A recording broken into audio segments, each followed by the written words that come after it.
Hello everyone, and welcome to By the Fireside. Today I'm going to read part 3 of The Great God Pan by Arthur Machen. Chapter 7, The Encounter in Soho. 3 weeks later, Austin received a note from Villiers, asking him to call either that afternoon or the next. He chose the nearer date, and found Villiers sitting as usual by the window, apparently lost in meditation on the drowsy traffic of the street. There was a bamboo table by his side, a fantastic thing, enriched with gilding and queer painted scenes, and on it lay a little pile of papers, arranged and docketed as neatly as anything in Mr. Clark's office. "Well, Villiers, have you made any discoveries in the last 3 weeks?" "I think so. I have here 1 or 2 memoranda which struck me as singular, and there is a statement to which I shall call your attention." "And these documents relate to Mrs. Beaumont? It was really Crawshaw whom you saw that night standing on the doorstep of the house in Ashley Street?" "As to that matter, my belief remains unchanged, but neither my inquiries nor their results have any special relation to Crawshaw. But my investigations have had a strange issue. I have found out who Mrs. Beaumont is." "Who is she? In what way do you mean?" "I mean that you and I know her better under another name." "What name is that?" "Herbert." "Herbert?" Austin repeated the word, dazed with astonishment. "Yes, Mrs. Herbert of Paul Street, Helen Vaughan of earlier adventures unknown to me.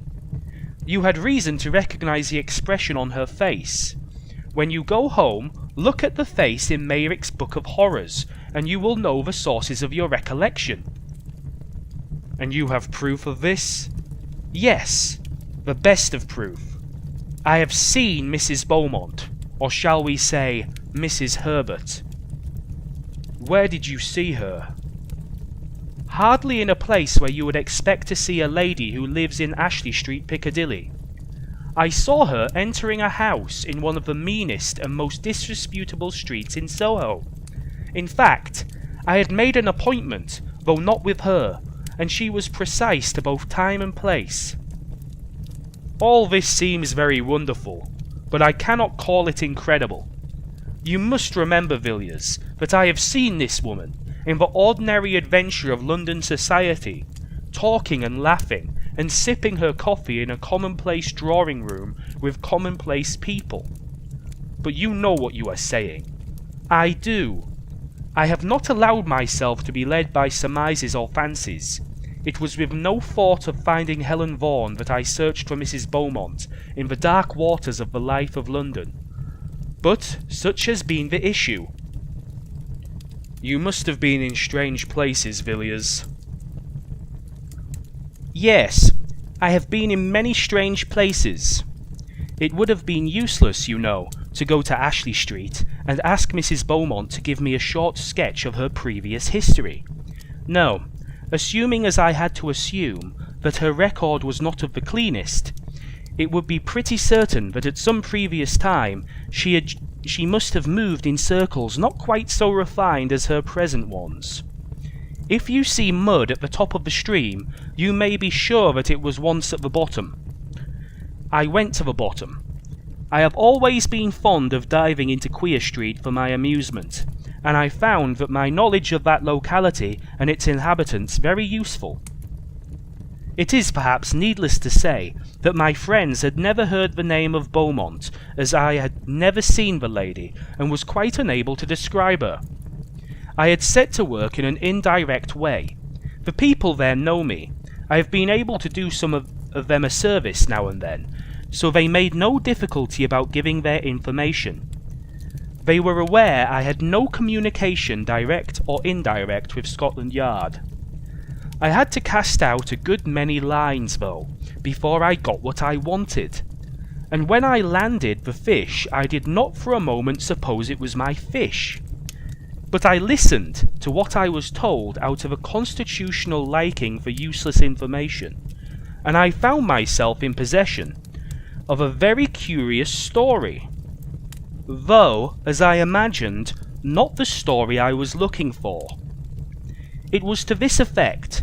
Some 5 or 6 years ago, a woman named Raymond suddenly made her appearance in the neighbourhood to which I am referring.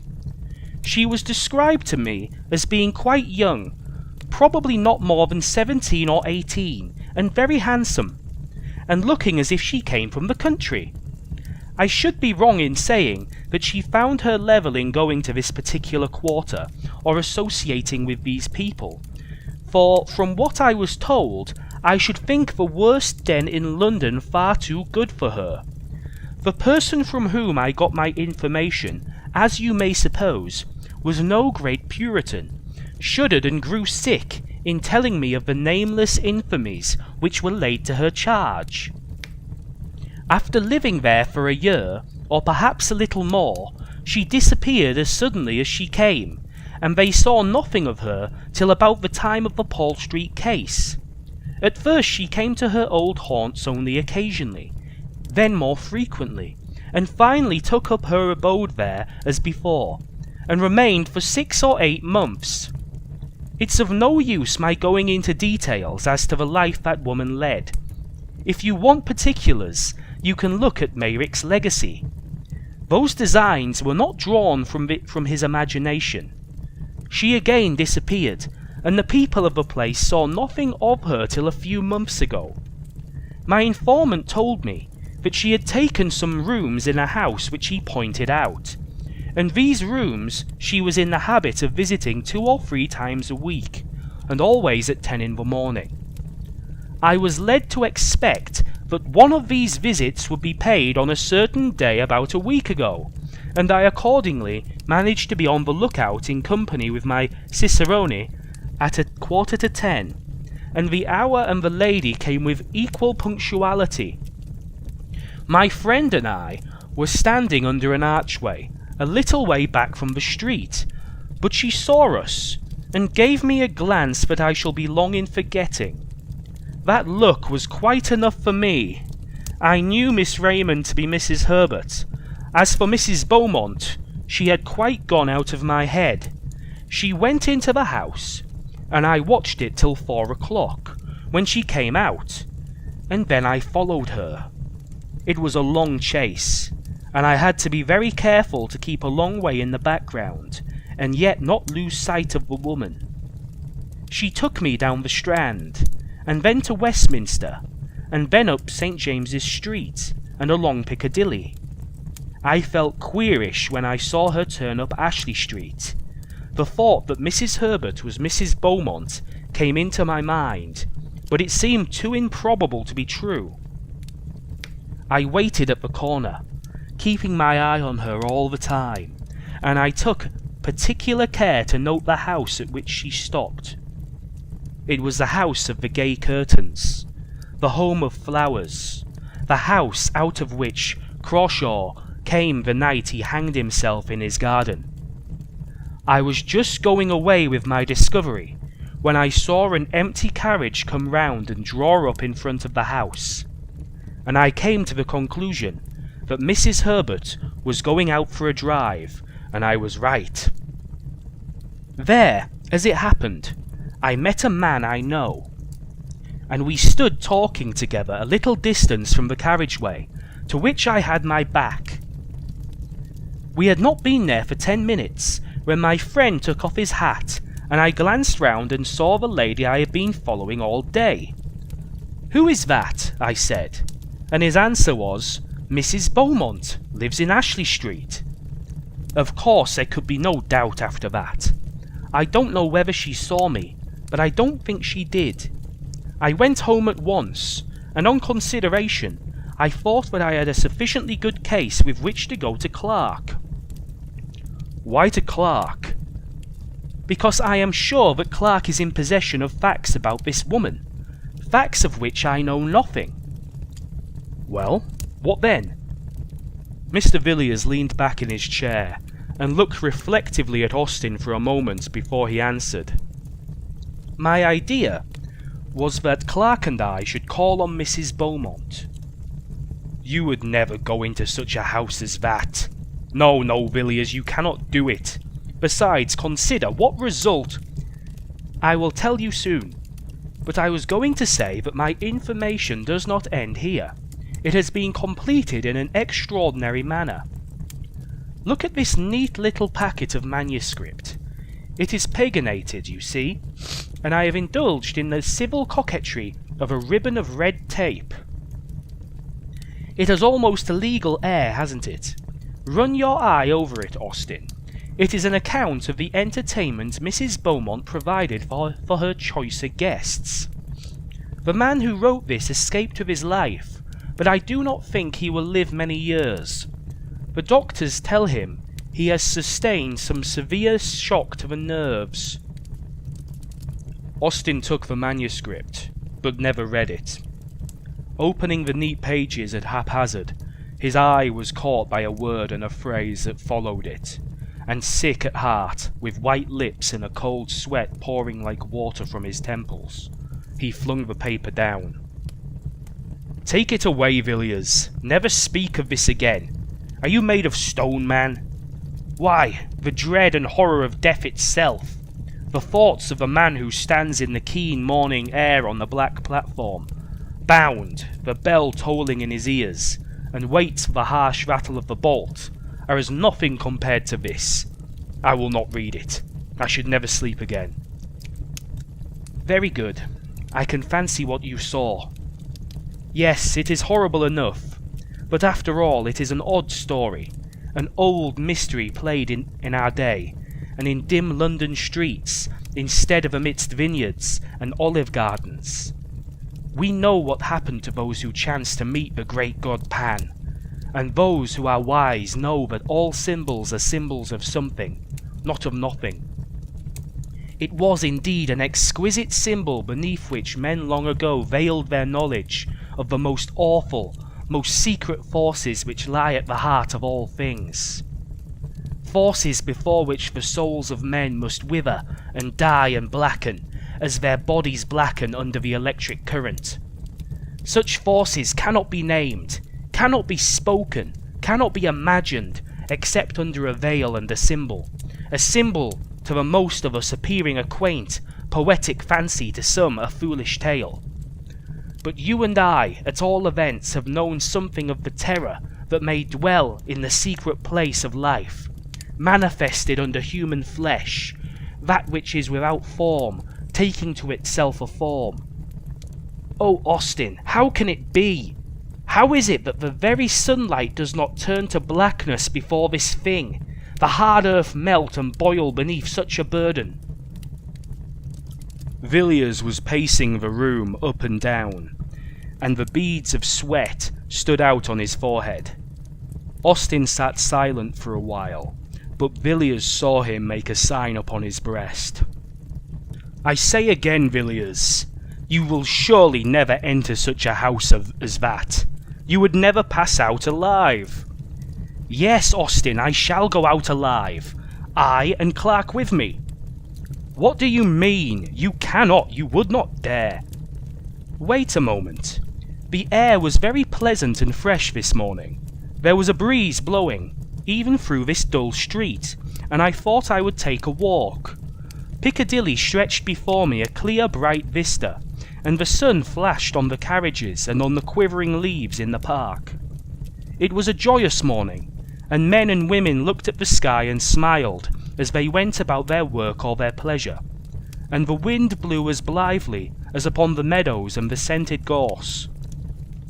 But somehow or other, I got out of the bustle and the gaiety, and found myself walking slowly along a quiet, dull street, where there seemed to be no sunshine and no air, and where the few foot passengers loitered as they walked, and hung indecisively about corners and archways. I walked along, hardly knowing where I was going, or what I did there, but feeling impelled, as one sometimes is, to explore still further, with a vague idea of reaching some unknown goal. Thus I forged up the street, noting the small traffic of the milk shop, and wondering at the incongruous medley of penny pipes, black tobacco, sweets, newspapers, and comic songs, which here and there jostled one another in the short compass of a single window. I think it was a cold shudder that suddenly passed through me that first told me that I had found what I wanted. I looked up from the pavement and stopped before a dusty shop, above which the lettering had faded. Where the red bricks of 200 years ago had grimed to black, where the windows had gathered to themselves the dust of winters innumerable, I saw what I required, but I think it was 5 minutes before I had steadied myself and could walk in and ask for it in a cool voice and with a calm face. I think there must have been a tremor in my words, for the old man who came out of the back parlour and fumbled slowly amongst his goods looked oddly at me as he tied the parcel.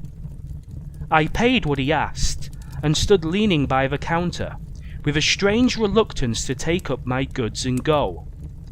I asked about the business, and learnt that trade was bad, and the profits cut down sadly. But then the street was not what it was before traffic had been diverted. But that was done 40 years ago, just before my father died, he said. I got away at last, and walked along sharply. It was a dismal street indeed, and I was glad to return to the bustle and the noise. Would you like to see my purchase? Austin said nothing, but nodded his head slightly. He still looked white and sick. Villiers pulled out a drawer in the bamboo table, and showed Austin a long coil of cord, hard and new, and at one end was a running noose. "It is the best hempen cord," said Villiers. "Just as it used to be made for the old trade," the man told me. "Not an inch of jute from end to end." Austin set his teeth hard, and stared at Villiers, growing whiter as he looked. "You would not do it," he murmured at last. "You would not have blood on your hands, my God!" he exclaimed with sudden vehemence. "You cannot mean this, Villiers, that you will make yourself a hangman." "No, I shall offer a choice, and leave Helen Vaughan alone with this cord in a locked room for 15 minutes. If when we go in, it is not done, I shall call the nearest policeman. That is all. I must go now. I cannot stay here any longer. I cannot bear this. Good night." "Good night, Austin." The door shut, but in a moment it was open again, and Austin stood, white and ghastly, in the entrance. "I was forgetting," he said, "that I too have something to tell. I have received a letter from Dr. Harding of Buenos Aires. He says that he attended Meyrick for 3 weeks before his death." And does he say what carried him off in the prime of his life? It was not fever?" "No, it was not fever. According to the doctor, it was an utter collapse of the whole system, probably caused by some severe shock. But he states that the patient would tell him nothing, and that he was consequently at some disadvantage in treating the case." "Is there anything more?" "Yes. Dr. Harding ends his letter by saying, 'I think this is all the information I can give you about your poor friend. He had not been long in Buenos Aires, and knew scarcely anyone, with the exception of a person who did not bear the best of characters, and has since left. A Mrs. Vaughan.'" Chapter 8. The Fragments.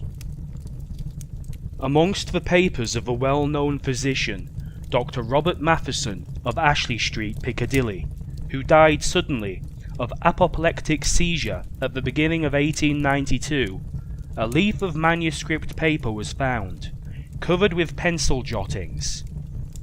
These notes were in Latin, much abbreviated, and had evidently been made in great haste. The message was only deciphered with great difficulty, and some words have up to the present time evaded all the efforts of the expert employed. The date, July 1888, is written on the right-hand corner of the message. The following is a translation of Dr. Matheson's manuscript. Whether science would benefit by these brief notes if they could be published, I do not know, but rather doubt. But certainly, I shall never take the responsibility of publishing or divulging one word of what is written here. Not only on account of my oath given freely to those two persons who were present, but also because the details are too abominable. It is probably that, upon mature consideration, and after weighing the good and the evil, I shall one day destroy this paper, or at least leave it under seal to my friend D, trusting in his discretion to use it or to burn it, as he may think fit. As was befitting, I did all that my knowledge suggested to make sure I was suffering under no delusion. At first astounded, I could hardly think, but in a minute's time I was sure that my pulse was steady and regular, and that I was in my real and true senses. I ran over the anatomy of the foot and arm, and repeated the formulae of some of the carbon compounds, and then fixed my eyes quietly on what was before me. Though horror and revolting nausea rose up within me, and an odour of corruption choked my breath, I remained firm. I was then privileged or accursed, I dare not say which, to see that which was on the bed, lying there black like ink, transformed before my eyes. The skin, and the flesh, and the muscles, and the bones, and the firm structure of the human body that I had thought to be unchangeable and permanent as adamant, began to melt and dissolve. I know that the body may be separated into its elements by external agencies, but I should have refused to believe what I saw. For here there was some infernal force, of which I knew nothing, that caused dissolution and change. Here, too, was all the work by which man had been made repeated before my eyes. I saw the form waver from sex to sex, dividing itself from itself, and then again reunited. Then I saw the body descend to the beasts whence it ascended, and that which was on the heights go down to the depths, even to the abyss of all being. The principle of life, which makes organism, always remained, while the outward form changed. The light within the room had turned to blackness, not the blackness of night, in which objects are seen dimly, for I could see clearly and without difficulty, but it was the negation of light. Objects were presented to my eyes, if I may say so, without any medium, in such a manner that if there had been a prism in the room, I should have seen no colours represented in it. I watched, and at last I saw nothing but a substance as jelly. Then the ladder was ascended again. For one instant I saw a form, shaped in dimness before me, which I will not further describe. But the symbol of this form may be seen in ancient sculptures, and in paintings which survive beneath the lava, too foul to be spoken of, as a horrible and unspeakable shape, neither man nor beast, was changed into human form, and there finally came death. I who saw all this, not without great horror and loathing of soul, here write my name, declaring all that I have set on this paper to be true. Robert Matheson, Medical Doctor. Such, Raymond, is the story of what I know and what I have seen. The burden of it was too heavy for me to bear alone, and yet I could tell it to none but you. Villiers, who was with me at the last, knows nothing of that awful secret of the wood, of how what we both saw die lay upon the smooth, sweet turf amidst the summer flowers, half in sun and half in shadow, and holding the girl Rachel's hand, called and summoned those companions, and shaped in solid form upon the earth we tread upon, the horror which we can but hint at, which we can only name under a figure. I could not tell Villiers of this, nor of that resemblance which struck me as with a blow upon my heart when I saw the portrait, which filled the cup of terror at the end. What this can mean I dare not guess. I know that what I saw perish was not Mary, and yet in the last agony Mary's eyes looked into mine. Whether there can be anyone who can show the last link in this chain of awful misery, I do not know, but if there can be any one who can do this, you, Raymond, are the man, and if you know the secret, it rests with you to tell it or not, as you please. I am writing this letter to you immediately on my getting back to town. I have been in the country for the last few days. Perhaps you may be able to guess in which part. While the horror and wonder of London was at its height, for Mrs. Beaumont, as I have told you, was well known in society, I wrote to my friend Dr. Phillips, giving some brief outline, or rather hint, of what happened, and asking him to tell me the name of the village where the events he had related to me occurred. He gave me the name, as he said with less hesitation, because Rachel's father and mother were dead, and the rest of the family had gone to a relative in the state of Washington 6 months before. The parents, he said, had undoubtedly died of grief and horror caused by the terrible death of their daughter, and by what had gone before that death. On the evening of the day which I received Philip's letter, I was at Kermain, standing beneath the mouldering Roman walls, white with the winters of 1700 years. I looked over the meadow where once had stood an older temple of the god of the deeps, and saw a house gleaming in the sunlight. It was the house where Helen had lived. I stared at Kermain for several days. The people of the place, I found, knew little and had guessed less. Those whom I spoke to on the matter seemed surprised that an antiquarian, as I profess myself to be, should trouble about a village tragedy, of which they gave a very commonplace version, and as you may imagine, I told nothing of what I knew. Most of my time was spent in the great wood that rises just above the village and climbs the hillside, and goes down to the river in the valley, such another long lovely valley, Raymond, as that on which we looked one summer night, walking to and fro before your house.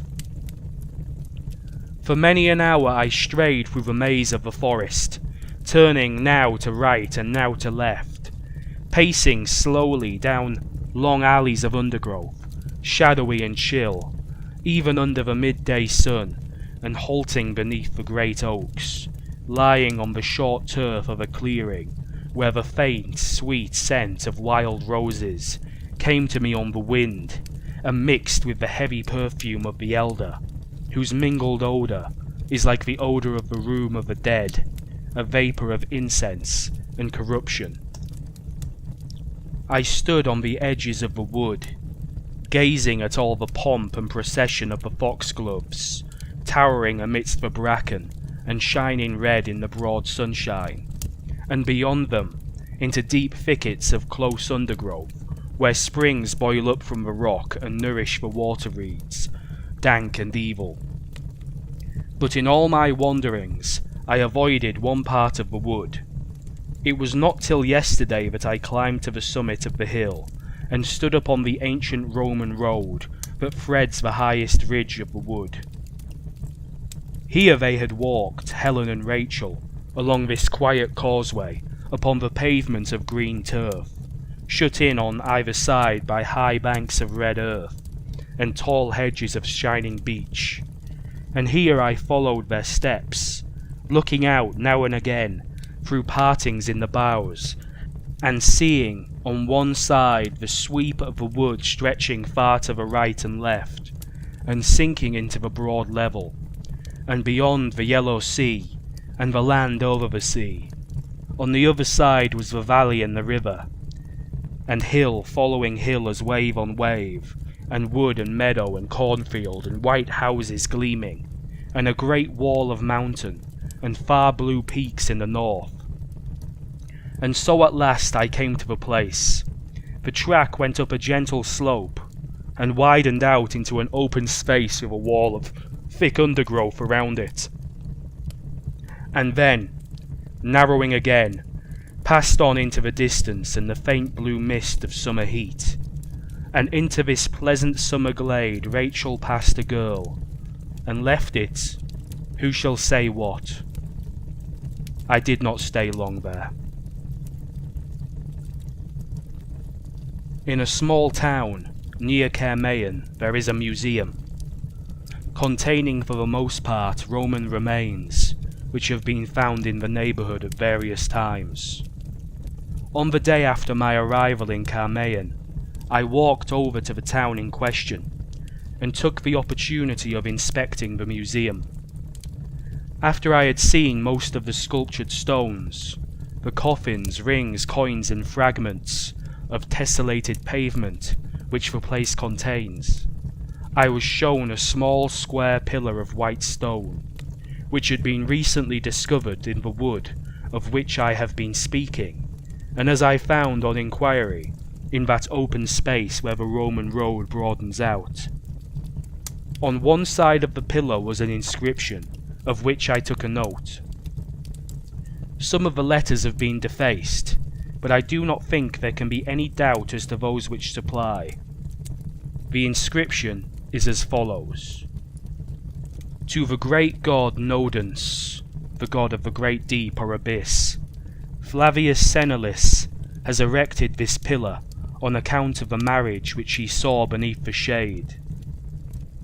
The custodian of the museum informed me that local antiquaries were much puzzled, not by the inscription or by any difficulty in translating it, but as to the circumstance or rite to which allusion is made. And now, my dear clerk, as to what you tell me about Helen Vaughan, whom you say you saw die under circumstances of the utmost and almost incredible horror.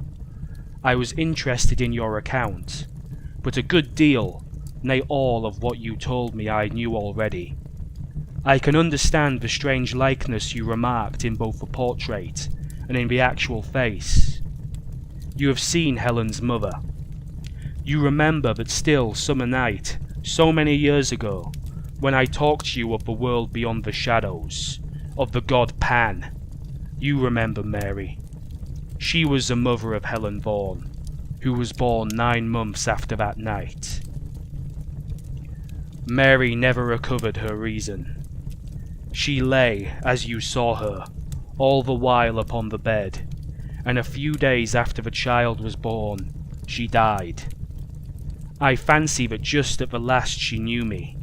I was standing by the bed, and the old look came into her eyes for a second, and then she shuddered and groaned and died. It was an ill work I did that night when you were present. I broke open the door of the House of Life, without knowing or caring what might pass forth or enter in. I recollect your telling me at the time, sharply enough and rightly enough too in one sense, that I had ruined the reason of a human being by a foolish experiment based on an absurd theory. You did well to blame me, but my theory was not all absurdity.